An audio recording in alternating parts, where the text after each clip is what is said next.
እሺ ሀውለት አህመድ እባላለሁ። የምሰራው አዲስ አበባ ዩኒቨርሲቲ መምህርት ነኝ። እንዲሁም በኢትዮጵያ ብሮድካስቲንግ ኮርፖሬሽን የነጋድራስ የኢትዮጵያ ንግድ ባንክ የስራ ፈጠራ ውድድር ዳኛ።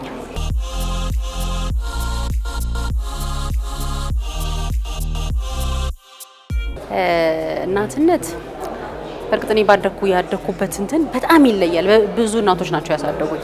አንድ እናት አላደኩኝም እና ስለዚህ አንድ ዴፊኒሽን አይኖረኝም። ግን ከኔ ልጆቼን ከማሳድግበት የእናትነት እንግዲህ መንገድ ውስጥ ብገልጽልሽ በቃ ያለን ነገር መስጠት ነው።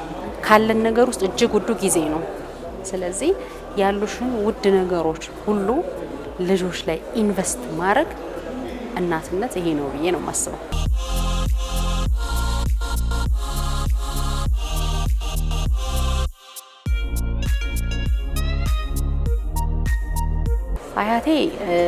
አያቴ በጣም የምትገርም ሰው ናት። እኔ ያደኩት አያቴ ጋር ነው። አያቴ በጣም ብዙ አሳድጋለች። እኔም ብቻ አይደለም፣ ብዙ ልጆች አሉ፣ የራሷም ልጆች አሉ፣ የልጅ ልጆች አሉ፣ የሰፈር ልጆች አሉ፣ ከክፍለ ሀገር የሚመጡ የኛ ቤተሰቦች ልጆች አሉ። ማአት ሰው ነው ያደገው ቤት ውስጥና አያቴ ከተማ ውስጥ በጣም ታዋቂ ነች። በምንድነው ብዙ በቃ ሕክምና ምንም እኮ እውቀት የላትም ማለት እውቀት የላትም ሳይሆን እውቀቱ ከምን እንደመጣ አናውቅም። ግን የሕክምና አገልግሎት የማዋለድ አገልግሎት አልተማረችም። ትምህርት ምናምን ፎርማል እንትን የላትም ኤጁኬሽን። ይሄ በተለይ ጀናዛ በሰው ሲሞት ጀናዛ ማስተካከል የሚባል ነገር አለ። እሱን በቃ ምንም የማትሰጠው አገልግሎት አልነበረም። 45 አመት በነጻ 45 years በነጻ የህክምና አገልግሎት ሰጥታለች። የማዋለድ አገልግሎት አሁን እምልሽን ማለት ነው። ህክምና ስለሽ ደግሞ ሁሉንም ያጠቃልላል። የቆዳ የውስጥ ህክምና ምናምን በቃ ኤቭሪቲንግ እና እጅግ በጣም ዝነኛ ነበረች ከተማ ውስጥና በአካባቢው ማለት ነው። እና አያቴ የሞተች ጊዜ በጣም በቃ ከተማ ንቅል ብሎ ነው አያቴን የቀበረው። ምክንያቱም በተለያየ እንትን የተነካካ ነው ሁሉም። የሆነ ቤተሰቡ ታሞ ታክሟል፣ ወይ የተወለደው ያ ልጅ ያወለደችው አያቴ ናት፣ ወይ ደግሞ የሆነ ሰው ሞቶባቸው እንደዚህ ምናምን እና ያለ ምንም ልዩነት ማለት ነው። በቃ ምንም ከሌ ምናምን የለም። ማን በቃ ሰው መሆኑ በቂ ነው። ስለዚህ ሰዎችን ስታድን የኖረች እጅግ በጣም ምርጥ እናት፣ ምርጥ አያት። እኔ ወደ ልጆች አሉ አልሐምዱሊላህ፣ አንድ ወንድ አንድ ሴት ልጆች።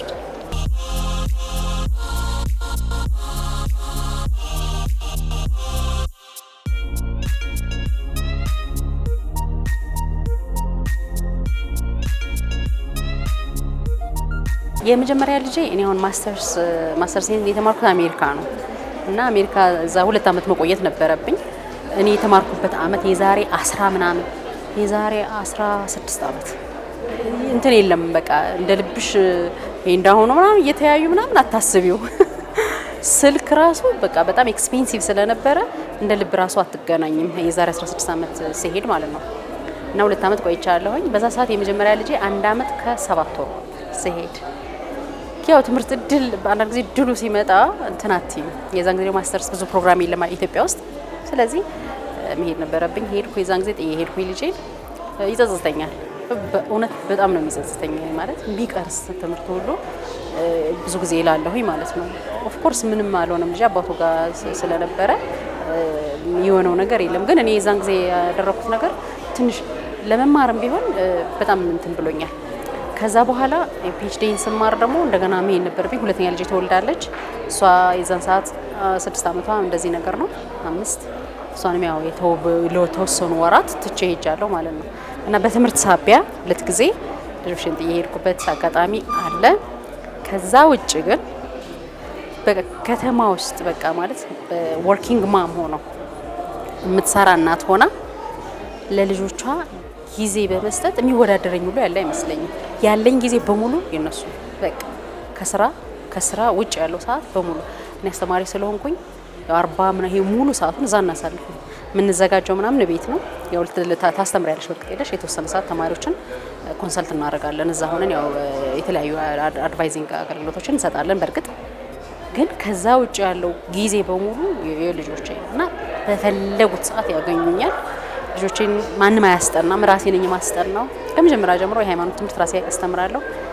ይሄ መደበኛውን ትምህርት ራሴ ነኝ ማስጠናቸው ሁሌ አለሁኝ በተፈለኩ ሰዓትና ለልጅ የሚሰጠው በጣም ትልቅ ነገር ጊዜ ነው ብዬሻለሁ እና ጊዜን በደንብ ነው ለልጆቼ እየሰጠው ያለሁትና በዚህ በጣም ደስተኛ ነኝ እና ልጆቼን በአግባቡ እያሳደኩ ነው ብዬ አስባለሁ። የሚገለጸው ደግሞ በጊዜ ነው። ጊዜ በፍጹም የልጆቼን ጊዜ አልሸርፍም።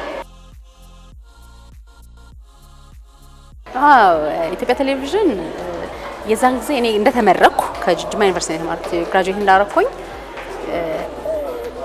ምንድን መሰለሽ ልጅ ሆኜ እንደዚህ ጋዜጠኝነት ምናምን እንትኑ በጣም ፍላጎት አለኝ። ስለዚህ አማተሪ ጋዜጠኞች ማህበር አለ ደብረ ብርሃን፣ እዛ በጣም ተሳተፍ ነበረ። ከዛም ወጥቼ ጅማ ዩኒቨርሲቲ አርትስ ክለብ አለ፣ እዛም በጣም ተሳተፍ ነበረ። ተሳትፎ ነበረኝ በስነ ጽሁፍ በብዙ ነገር በስፖርት በቃ በሁሉም ነገርና የሆነ ፍላጎቱ አለኝ። የተማርኩት ግን ቢዝነስ ነው፣ ወደ ቢዝነሱ ነው። ስለዚህ ስወጣ ቅድስት ማርያም ዩኒቨርሲቲ እዛ ነው መጀመሪያ የተቀጠርኩት፣ እዛ አስተምር ነበረ። በዚህ መሀል ኢትዮጵያ ቴሌቪዥን ማስታወቂያ ሲያወጣ ገባሁኝ ማለት ነው። በፍሪላንሰርነት ዜና አንባቢ ሆኜ ያው ከብዙ ሰዎች መካከል ተወዳደርን አለፈን። ከዛ ዜና አነብ ነበር ማለት ነው፣ አማርኛ ዜና 3 አመት በህይወቴ በቃ ከሰራኋቸው ስራዎች ሁሉ ከአስተማሪነቱ ቀጥሎ በጣም ደስ የሚለኝ የዜና ጊዜ ነው። የዜና ያነበብኩበት ጊዜ ማለት ነው። 3 አመት በተከታታይ ሰርቻለሁ። ከዛ ወደ ውጭ ሲሄድ ነው የቆመው። ይሄ ስፔሻሊስት ጋዜጠኞች በየፊልዳቸው ማለት ነው። ለምሳሌ እኔ አሁን ፋይናንስ ላይ ይሄ ባንኪንግ ሲስተም የቢዝነስ እነዚህ ነገሮች ላይ በጣም ጎበዝ ጋዜጠኛ የሚወጣኝ ይመስለኛል። እና አሁን ትምህርቱ ምኑም ስላለቀ በጣም እያሰብኩበት ነው። የሚገርምሽ ነገር በቃ የራሴ የሆነ ጊዜም ላይ ሬዲዮ ፕሮግራም ነበረኝ ባይዘው ፋና 98.1 ላይ ኤፍኤም 98.1 ላይ የሬዲዮ ፕሮግራም ራሱ መስራት ጀምሬ ነበር፣ የቢዝነስ የራሴን ማለት ነው። ስለዚህ የምቀጥለው ይመስለኛል እያሰብኩበትም ነው በፊልዴ ሆኖ ጋዜጠኝነቱን ማለት ነው።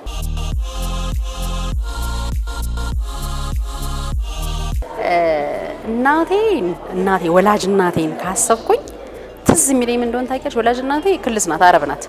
እና ያው የተወሰኑ የኔ እናትና ወንድሞች ምናምን የተወሰኑት ዜግነታቸው ኢትዮጵያዊ አይደሉም፣ የተወሰኑት ኢትዮጵያዊ ናቸው።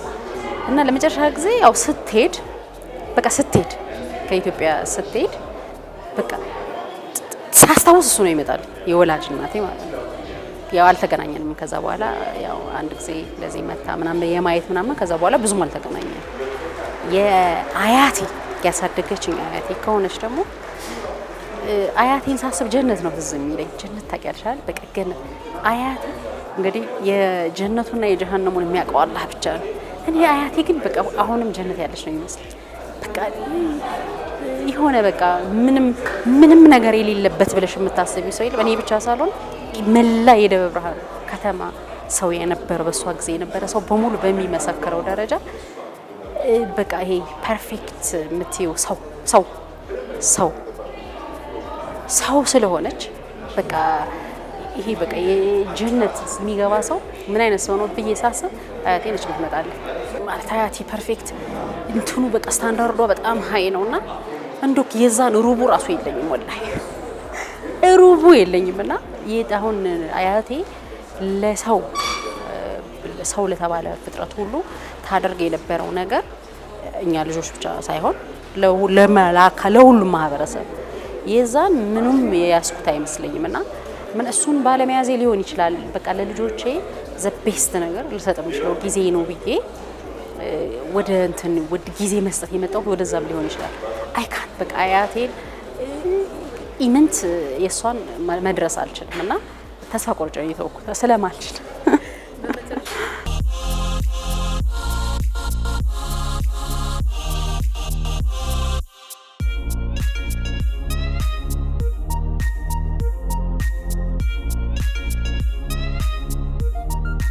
ዳኝነት ወላሂ ከባድ ነው።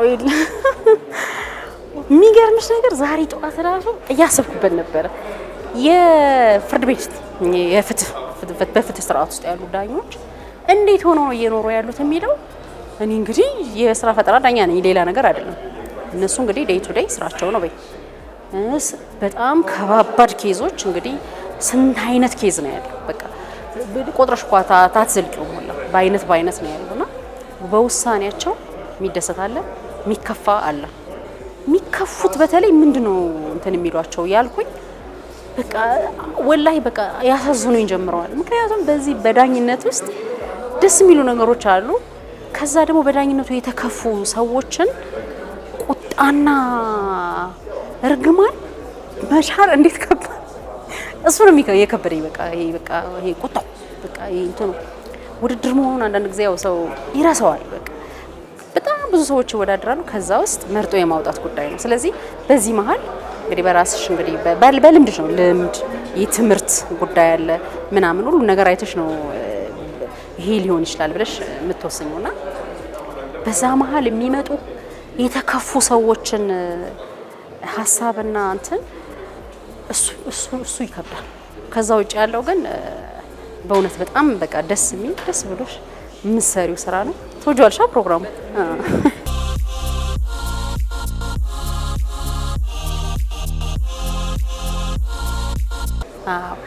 አንድ ሰው እንደዚህ ምን መሰለሽ አሁን በቀጣይ የሚወዳደር ገና ለአሸናፊዎች ምናምን ውድድሮች ስላሉ እንትን እንዳልሆን የሆነ የለም የሆነ አንዱን እንትን ብዬ ሌላውን የመተው ነገር እንዳይመስል ምን አለ መሰለሽ በተለይ ይሄ በቃ መሰረታዊ የኢትዮጵያ ችግሮች አሉ። መሰረታዊ መተው ለምሳሌ ከግብርና ጋር የተያያዙ ትልቅ ችግሮች አሉ። ሌላው መሰረታዊ አገልግሎት አሰጣጥ ጋር በተያያዘ በጣም ብዙ ችግሮች አሉ። እዚህ አካባቢ በቃ እንትን ይሄ ኦፍ ኮርስ የኛ ችግር የኢትዮጵያ ችግር ለመሳት ይከብዳል። በቃ ማአት ስለሆነ ወርወራሽ አትስጪውም። የኢትዮጵያን ችግር ማአት ነው። ያንን ማንኛውንም ሊፈቱስ የሚመጡ ወጣቶች ናቸው ያሉት። በጣም ደስተኞች ናቸው። በእድሜያቸውም የገፉም ይመጣሉ። በቃ ሁሉም የሚያመጡት በጣም ችግር ፈቺ ነው። በቃ ኤክሰለንት ግን መሰረታዊ የምትያቸው አሉ። ይሄ ግብርና ጋር የተያያዘ አገልግሎት አሰጣጥ ድክመት ጋር ያንን ነገሮች የሚያቃልሉ ነገሮችን ይዘው የሚመጡ የሚገራርም ስራ ይዘው ይመጣሉ። መጀመሪያውም ዙር ሁለትም ሶስተኛው አሁን አራተኛው ምዕራፍ ላይ ነው ያለነው። አሁን ሰሞኑን ያው ይጀምራል ኔክስት ዊክ። በቃ የሚያስደምሙ ብዙ ኢትዮጵያውያን አሉ እንዳልኩሽ በቃ ከመሰረቱ ችግር የሚፈቱ እና እነሱን እንትኖች በተለይ አሁን በሽልማት አይፈታም ብዙ ችግር እና ይሄን እያዩ ያሉ እንግዲህ የሚመለከታቸው አሉ አይደለ? ለምሳሌ መንግስት አካላት ሊሆኑ ይችላሉ፣ ቢሮዎች፣ ባለሀብቶች ምናምን ራሳቸውን በሚጠቀሙበት ሁኔታ እነዚህም ልጆች በሚጠቀሙበት የሀገር ችግር በእውነት የሚፈቱ ወጣቶችን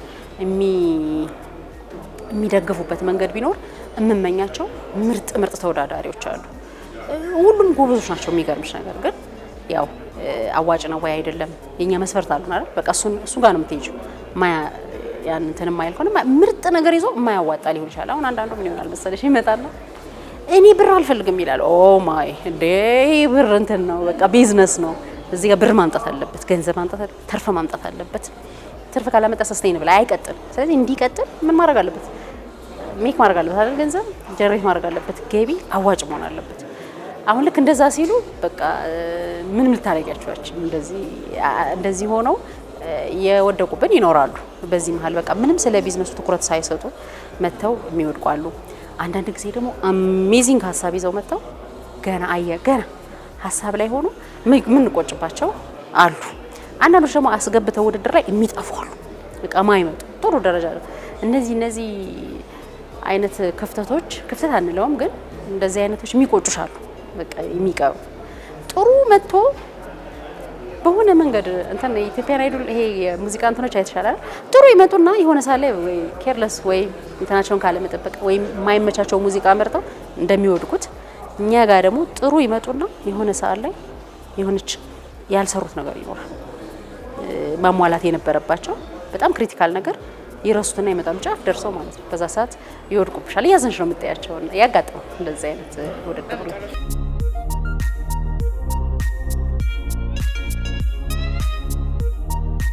በእውነት ይኸውልሽ የዚህ የኔ አሸር ቤት የቁርአን ቤት ታሪክ የለም ብዙም አይሰማምና የቁርአን ቤት የራሷ ታሪክ አላት። ካቀራሩ የምትቀሪበት ጣውላ ጀምሮ የሚከተብበት እንግዲህ የድሮ ነው የሚመስለው። ልጆቼ እንዲህ ብሎ ነው ያን በመነግራቸው ሰዓት እንደዚህ ቀለም ተበጥብጦ መቃለሱ እንደዚህ ተቀርጾ እንዲህ እየተነከረ ነው ጣውላ ላይ የሚጻፈው ብለሽ ስትነግሪያቸው አሁን ያለ ልጅ በቃ አታስቢው። በቃ ምኑንም ነው የማያውቀውም ሰምቶ ሙላ ያውቅም እንዴ አልኩና ይሄ ነገር መጻፍ ጀመርኩ ፌስቡክ ላይ ስጽፍ ሰው ትልልቅ ትልልቅ ሰው ሁላ በጣም ሲወደው አይቼ ሰበሰብኩና አሳተምኩት ማለት ነው። እና አስቤበት አይደለም እውነቱን ለመናገር የገባሁት እዚህ መጽሐፍ ምናምን ውስጥ ግን አሁን ሳስበው በተለይ ክፍለ ሀገር ስትኖሪ አሁን ቅርብ ጊዜ ራሱ ነው ስለ ፋሲካ ስለ ገበር ምጣድ ለካ ብዙ አያውቅም። እኔ ተቀላል ምን አሁን ጫማ ሰው ላያውቅ አይችልም። የዛን ያህል ገበር ምጣድ ነው ይታወቃል ብዬ ነው የማስበው። ምንድነው ገበር ምጣድ? የከተማ ልጆች ትልልቁ ሰው እኮ ትንሽ ሳይሆን ተለቅ ያሉት ገበር ምጣድ ምንድነው አልኩኝ። ስለዚህ በጣም ብዙ ነገር መጻፍ ይቻላል ለካ ያው እያሰብኩ ነው ማለት ነው። ደግሞ አሁን የሆነ የትምህርት ቤት ህይወቴን ልጽፈው እችላለሁ። አዝናኝም ነው ፕላስ ሊማሩ ይችላሉ ከኔ ትምህርት ህይወት በሚል ምጽፈው ይመስለኛል።